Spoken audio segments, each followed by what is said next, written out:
This is why your Chevy Colorado's fan might be dead and how to bring it back to life. Don't sweat it. We'll walk through it together. First, check the blower motor fuse. Look in the fuse box under the hood. If the fuse is blown, swap in a new one and try your fan again. Still not working? Next, test the blower motor relay, right next to the fuse. If you have a spare relay, swap it in. If the fan starts, that's your fix.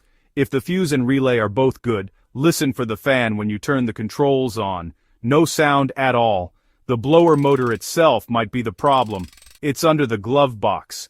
Unplug it and plug it back in. Sometimes it's just a loose connection. Still nothing? You might need a new blower motor.